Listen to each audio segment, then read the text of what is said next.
Bienvenue sur le podcast Nourrissant. Je suis Mélanie Notary et j'accompagne mes clients à construire une vie personnelle et professionnelle nourrissante, joyeuse, fluide et profondément vivante. J'aime penser mon entreprise comme une fabrique de vie et de voix singulières. Le podcast Nourrissant, c'est un rendez-vous tous les vendredis à partir de 5h pour nourrir votre quotidien de réflexion, de partage d'expériences et de rencontres inspirantes pour stimuler la vie qu'il y a en chacun de nous. Bonjour à toutes et à tous, je suis ravie aujourd'hui de vous retrouver pour un nouvel épisode où je suis accompagnée par Julien Lebrun. Bonjour Julien. Bonjour Mélanie, merci de me recevoir aujourd'hui. Donc, pour ceux qui ne savent pas encore, Julien, c'est mon amoureux, celui avec qui je partage ma vie. Et on a déjà fait 3 épisodes ensemble, donc pour ceux que ça intéresse, il y a l'épisode 21 qui s'intitule « Innover et vendre » puisque c'est vraiment la spécialité de Julien. Ensuite, il y a un épisode 53 sur la thématique de s'aimer. Et enfin, l'épisode 66 où on a raconté notre mariage à notre image. Donc voilà, je vous laisse aller les écouter. Aujourd'hui, c'est sur une autre thématique que je voulais avoir une conversation avec toi. C'est sur le fait que tu as repris un travail salarié. Et je trouve intéressant de pouvoir ouvrir cette discussion puisque pour beaucoup de personnes, je pense que entreprendre, parfois il y a des hauts, il y a des bas, et surtout quand il y a des bas financiers ou quand ça fonctionne pas comme on voulait, choisir de envisager même rien que l'idée de reprendre un travail salarié, ça peut être vu comme un échec. Ou même de beaucoup hésiter, ou alors attendre vraiment une situation très critique pour oser considérer cette possibilité. Et du coup, je trouvais vraiment intéressant qu'on ait cette discussion puisque tu as repris un travail salarié il n'y a pas si longtemps que ça. Ouais. Donc est-ce que déjà tu veux nous donner une sorte de prise de hauteur un peu sur la situation sur 2023 peut-être? Oui, bien sûr, pour prendre une prise de hauteur. Donc ce qu'il faut savoir, c'est que en août 2022, j'ai donc quitté l'emploi pour lequel je travaillais, où j'étais en alternance. J'ai fini mes études, mon contrat en alternance se terminait, on décide de partir au Costa Rica, de vivre une aventure commune, en Amérique centrale. Donc à un moment donné, je me pose la question de qu'est-ce qui peut être la meilleure chose à faire pour pouvoir aussi financer cette vie-là. Et me vient l'idée de l'entrepreneuriat qui m'attirait depuis déjà des années. Faut savoir que depuis que je suis adolescent, depuis même que je suis en 4e au collège, je parle d'entrepreneuriat, je parle de créer quelque chose, de créer un produit, une entreprise, quelque chose d'original. Et donc du coup, je me dis tiens, là c'est peut-être mon moment pour pouvoir me lancer dans l'entrepreneuriat. Et qu'est-ce qui semblait être la chose la plus judicieuse à faire, sachant qu'on allait être à distance de la France dans un pays étranger, et c'était le fait de pouvoir entreprendre de manière digitale. Et donc je me suis rendu compte de quelles pouvaient être mes compétences, donc innover, vendre, donc pourquoi pas faire un accompagnement pour tout ce qui concerne le soutien à certains entrepreneurs dans leur développement commercial et dans la création de nouvelles offres et de nouveaux services. Et donc, je m'oriente directement vers ça. Même si, j'avoue que de base, j'avais une appétence plutôt pour tout ce qui touchait aux produits. Et je sais pas, par exemple, je pense que quelque chose dans lequel je me sentirais plus épanoui, ça serait, pourquoi pas j'en sais rien, ça peut être développer une paire de chaussures, développer un produit physique, quelque chose. C'est vrai que j'ai besoin que ce soit palpable beaucoup plus que. Enfin, c'est difficile en fait de toucher du doigt un service qu'on vend, surtout encore plus de manière digitale parce qu'on voit les gens à distance. Mais donc voilà, en tout cas, je décide de me lancer dans ce type d'entrepreneuriat. Tout ça commence doucement, je commence à avoir quelques premiers clients, je fais beaucoup de prospection, principalement sur LinkedIn. J'arrive à avoir pas mal de rendez-vous avec des gens qui sont intéressés. Après, c'est vrai que ça restait difficile en fait. À chaque fois, le taux de transformation restait assez faible et donc c'est vrai qu'il y a beaucoup d'énergie pour un taux de transformation assez faible. Je crée mon site internet, enfin bref, je travaille énormément sur l'image de marque, sur un logo, un site internet, des valeurs, une vision, enfin voilà, je crée quelque chose d'assez complet. Et en fait, voilà, comme dans toute personne qui commence l'entrepreneuriat, les premières années sont jamais les plus faciles. Et donc c'est un ensemble de hauts et de bas. Il y a des mois où ça fonctionne bien, des mois où ça fait zéro. Voilà. Et c'est vrai que j'ai beaucoup appris de ça parce que ça m'a permis aussi d'apprendre ce que c'est que de ressentir le manque, de pas savoir comment est-ce qu'on va payer la facture le mois prochain, etc. Et c'est vrai que ça met dans une certaine crispation, une certaine tension qui était pas très agréable. Et en rentrant en France, je me rends compte que en fait l'activité redémarre pas forcément comme je le souhaitais, alors que j'avais eu des clients, que ça avait plutôt bien marché dans les derniers mois avant de quitter le Costa Rica. Et puis, pardon, on était un petit peu en train de se poser des questions sur quelle serait la suite, est-ce qu'on repart, est-ce qu'on reste en France. Et à un moment donné, je me suis dit, bon, peut-être que la meilleure des solutions, c'est aussi de reprendre un taf, enfin de reprendre un travail qui me plaît. Et non pas de le voir comme un échec, en mode j'arrête l'entrepreneuriat, c'est fini, c'est pas pour moi. Non, en fait, c'est plus comme une transition et comme si je mettais au service de l'entreprise pour laquelle je vais travailler mes compétences, comme je le faisais pour les différents entrepreneurs avec qui je travaillais. Jusque-là, en fait, c'est une mission longue durée. Et donc voilà. Et donc là, ça fait 1 mois et demi que j'ai repris un travail dans l'entreprise dans laquelle je travaillais avant. Donc c'est intéressant parce que la transition s'est plutôt faite de manière assez fluide, puisqu'ils me connaissaient, je les connaissais, j'ai confiance en eux, ils ont confiance en moi, ils savent de quoi je suis capable. Et donc ça s'est fait assez naturellement. Et aujourd'hui, je suis très content. Et ce qui est intéressant, c'est que j'aborde aussi mon métier avec un œil qui est complètement différent, avec un œil qui est plutôt entrepreneurial plutôt que juste de salarié en fait. Donc ça c'est une des différences. Et je pense que c'est toujours intéressant d'avoir en fait de tester, d'avoir plein d'expériences et du coup les expériences qui viennent forcément qu'on les voit avec un œil neuf et c'est vrai que quand on devient entrepreneur, on comprend aussi davantage la complexité des structures d'entreprise. On comprend plus aussi le rôle du patron et puis souvent en tant que salarié, il y a un côté un peu le salariat et puis le patronat. Et je trouve que quand on a après ce regard entrepreneurial, c'est pas l'un ou l'autre, c'est qu'en fait il faut faire une danse et trouver le juste équilibre entre les deux. Donc complètement. Et même une des choses que l'entreprise pour laquelle je travaille en ce moment a mis en place, c'est que j'ai trouvé hyper intéressant et courageux en fait de la part de l'équipe de direction, c'est le fait de faire des échanges tous les 2 mois. Il y a toutes les personnes de l'entreprise qui se rejoignent dans les espaces communs et il y a un moment d'échange entre les dirigeants et les salariés. Et je trouve que c'est assez rare de faire ça et c'est de pouvoir se confronter directement aux salariés. Et en fait, moi, j'ai pas vu ça d'un œil salarié, tu vois, qui écoute son patron qui parle, mais plus en mode ah ouais, enfin tu vois, ils ont quand même le courage de venir de venir en face et de répondre aux questions et même parfois pour des questions qui sont pas forcément évidentes. Et j'ai trouvé ça hyper intéressant et donc voilà, pour dire que tu vois l'œil entrepreneurial reste. Et c'est des trucs qui au final où tu peux t'inspirer, tu peux te dire demain si j'ai une entreprise avec un certain nombre de salariés, tiens, c'est un truc qui pourrait être intéressant à mettre en œuvre. Complètement. J'aimerais bien aussi qu'on aborde ton processus de recrutement parce que même si au final donc là où tu es actuellement, ça s'est fait de façon assez fluide, puisqu'ils te connaissaient et qu'ils avaient besoin de tes capacités et tout. Mais en amont, t'avais été dans un autre processus de recrutement, dans une autre entreprise, qui un grand groupe international.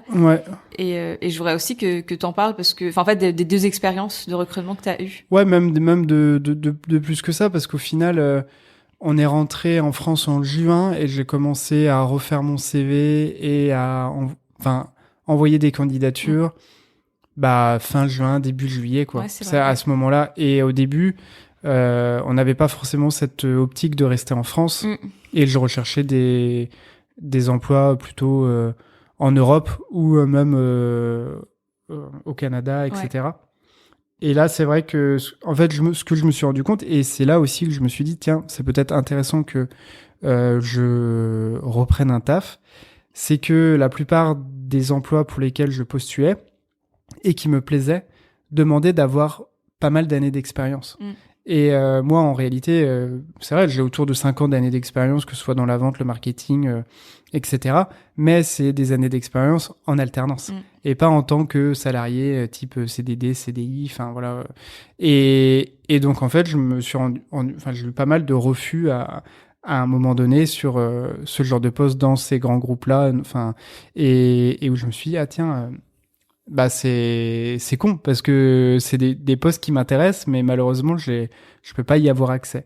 Et donc après, à un moment donné, on s'est dit bon, on va se recentrer plus sur la France. Et là, dès que je me suis recentré sur la France, bah il y a beaucoup plus de portes qui se sont ouvertes. Et donc notamment dans l'entreprise dans laquelle tu parlais, où j'ai fait pas mal d'entretiens, au total, je crois 3 ou 4 entretiens. Ouais, au moins. Ouais. Après, je précise juste pour ceux qui nous écoutent, toi, c'est sur LinkedIn où tout ça. Oui, tout. Enfin, ma recherche d'emploi, ouais, c'était principalement sur LinkedIn. Et ce qui est assez intéressant, c'est que dès que tu mets que t'es en recherche d'emploi, que t'as bien travaillé ton profil, que t'as bien fait ton CV, que tu utilises des mots-clés qui sont particuliers, en fait, ton profil ressort et tu es contacté directement par les entreprises. Et là, ce qui était intéressant pour le processus de recrutement que j'ai eu dans plusieurs entreprises, parce que en réalité, au mois de août-septembre, j'ai fait une bonne quinzaine d'entretiens avec plein d'entreprises complètement différentes. Ouais, je me souviens, ouais. Et donc toutes les semaines, j'avais au moins 2-3 entretiens. Enfin voilà. Et en fait, c'est des entreprises qui venaient me chercher. Et principalement, c'était des cabinets de conseil en ingénierie, enfin voilà, sur des postes type ingénieur d'affaires, etc. Enfin bref. Et après, bah pour parler du processus de recrutement, donc au début, une de ces entreprises-là qui avait l'air intéressante parce que connue, etc. Mais en même temps, je m'en méfiais un peu parce que elle avait pas forcément une réputation, hyper folle. Enfin, il y a des gens qui parlaient de ça comme d'une boucherie. Enfin, au final, où ça t'épuise, ça te fatigue, et puis après, bah, tu t'en vas parce qu'en fait, voilà, c'est trop compliqué. Au final, moi, je fais un premier entretien avec un des directeurs d'agence qui me trouve sur LinkedIn, qui se passe très bien, et le mec même me donne confiance et me fait comprendre qu'en fait, c'est pas une entreprise plus compliquée que les autres entreprises du secteur, on va dire. L'entretien se passe bien. Ensuite, on me propose un entretien avec son supérieur, qui est en gros directeur des opérations. Enfin voilà, donc un gros poste dans l'ouest de la France. C'est le mec qui chapeaute tout l'ouest de la France pour cette entreprise-là.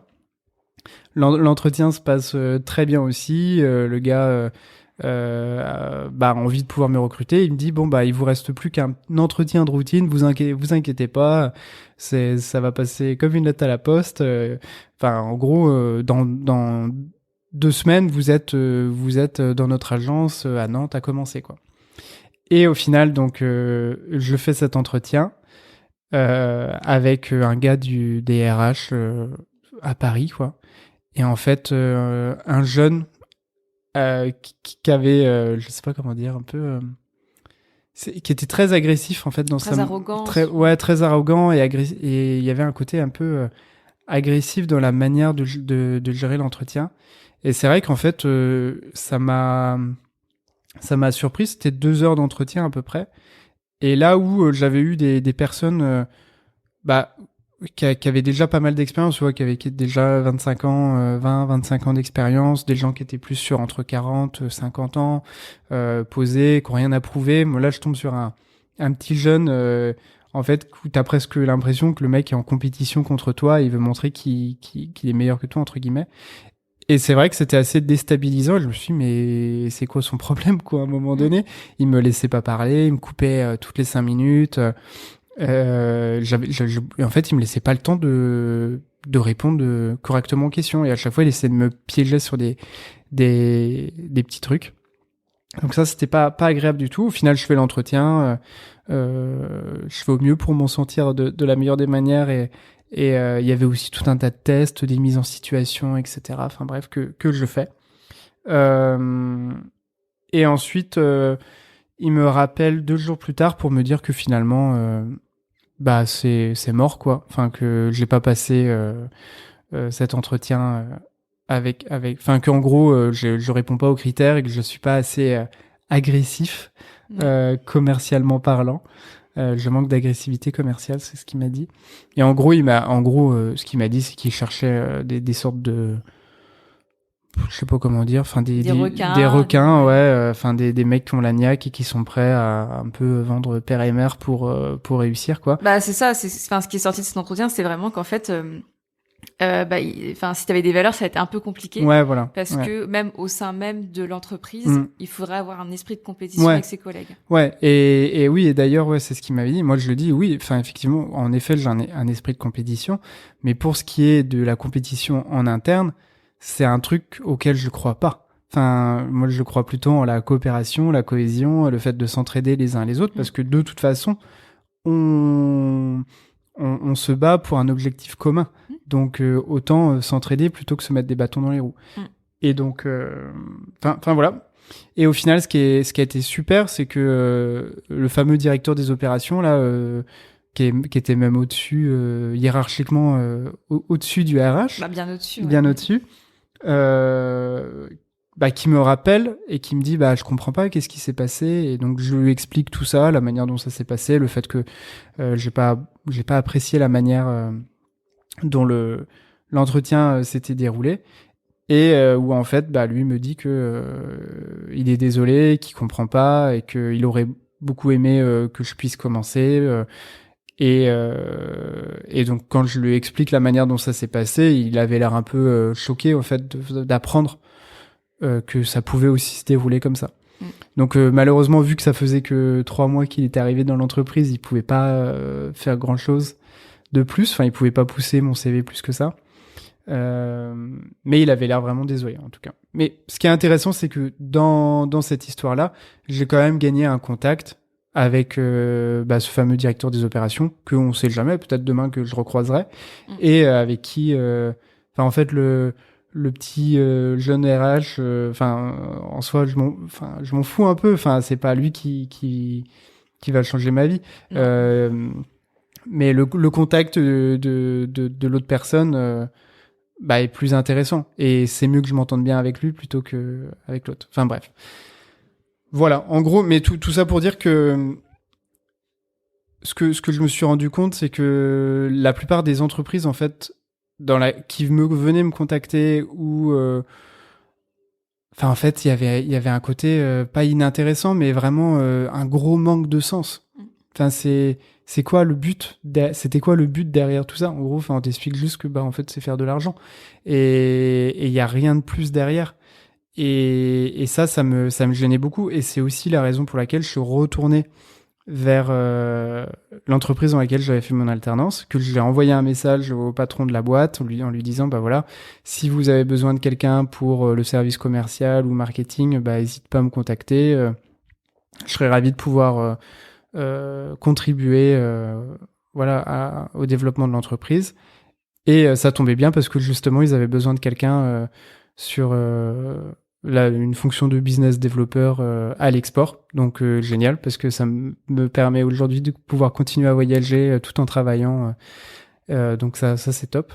Mais en gros, ce que je veux dire, c'est que je me suis je leur ai renvoyé un message parce que j'avais besoin de sens, parce que j'avais besoin de travailler pour une entreprise qui veut avoir un vrai impact sur son environnement, sur les hommes, sur la planète, qui est bienveillante et qui vend pas juste pour vendre, et qui vend des produits qui sont que je considère en tout cas être bons et sains. En tout cas, des produits, des produits à impact positif, quoi. Et donc ça, c'était important pour moi. Et du coup, alors ça fait maintenant 1 mois et demi que tu as pris ce poste. Est-ce que tu peux nous faire un peu une sorte de feedback? Ouais, déjà, content de pouvoir retravailler en équipe, enfin d'avoir des collègues, des gens avec qui tu peux échanger, progresser, des gens sur qui tu peux compter pour faire avancer la situation. Le fait de me rendre compte que j'apprends beaucoup en fait, parce que je connaissais pas le domaine de l'export par exemple, et donc j'apprends beaucoup de choses sur que ce soit la négociation avec les clients, que ce soit sur tout un tas de promos qu'on va négocier aussi avec les clients, sur le fait d'écrire et de mettre en œuvre des business plans pour développer des zones plus que d'autres, etc. Donc ça, c'est hyper intéressant. Enfin, c'est très enrichissant. Je l'apprends beaucoup tous les jours. Donc ça, c'est cool.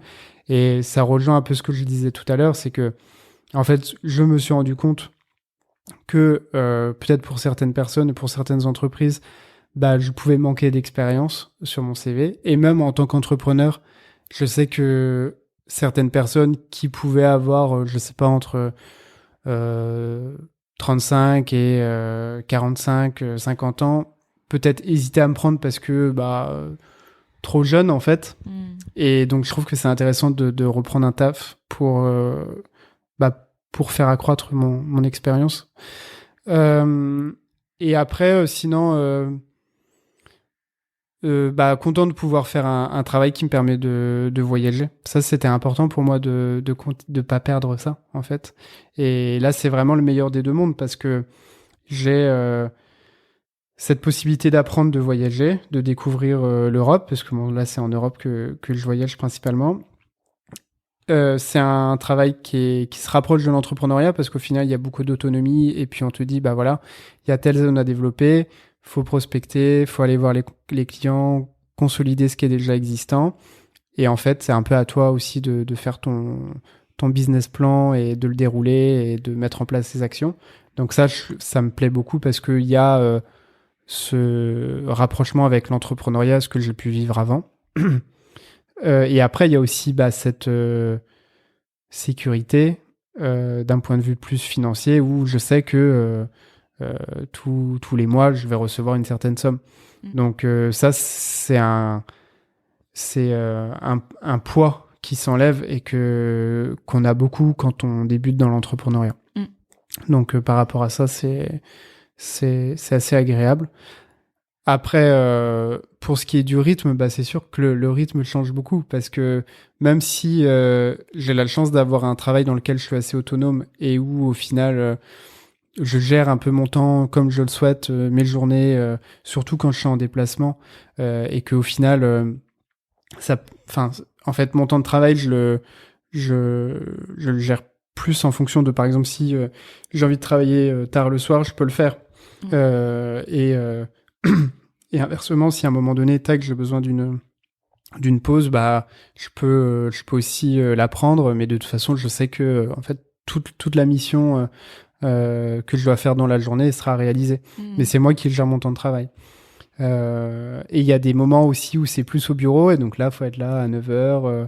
Et puis au final, il y a toujours pareil, j'ai pas de quota horaire à respecter, etc. C'est un tarif journalier, mais il y a quand même ce truc de faut être là, et un côté un peu présentéisme qui peut être un peu difficile à vivre, surtout quand on a connu l'entrepreneuriat et qu'on a été habitué à travailler d'une certaine manière, et en fait à travailler quand on sent que on a l'énergie et que c'est le moment pour travailler, et que c'est pas tant le temps qu'on passe à travailler qui est important, mais c'est plus la qualité ou la capacité à réaliser une tâche en un temps limité, parce que parfois en réalité c'est pas en passant 7 heures au taf parfois ce que tu vas faire en 7 heures dans une journée, tu aurais pu le faire en fait en 2-3 heures de travail, et puis tu vois ce que je veux dire. Non, mais c'est pour ça c'est intéressant, parce que c'est ça que du coup on peut dire à peu près que pendant un an, même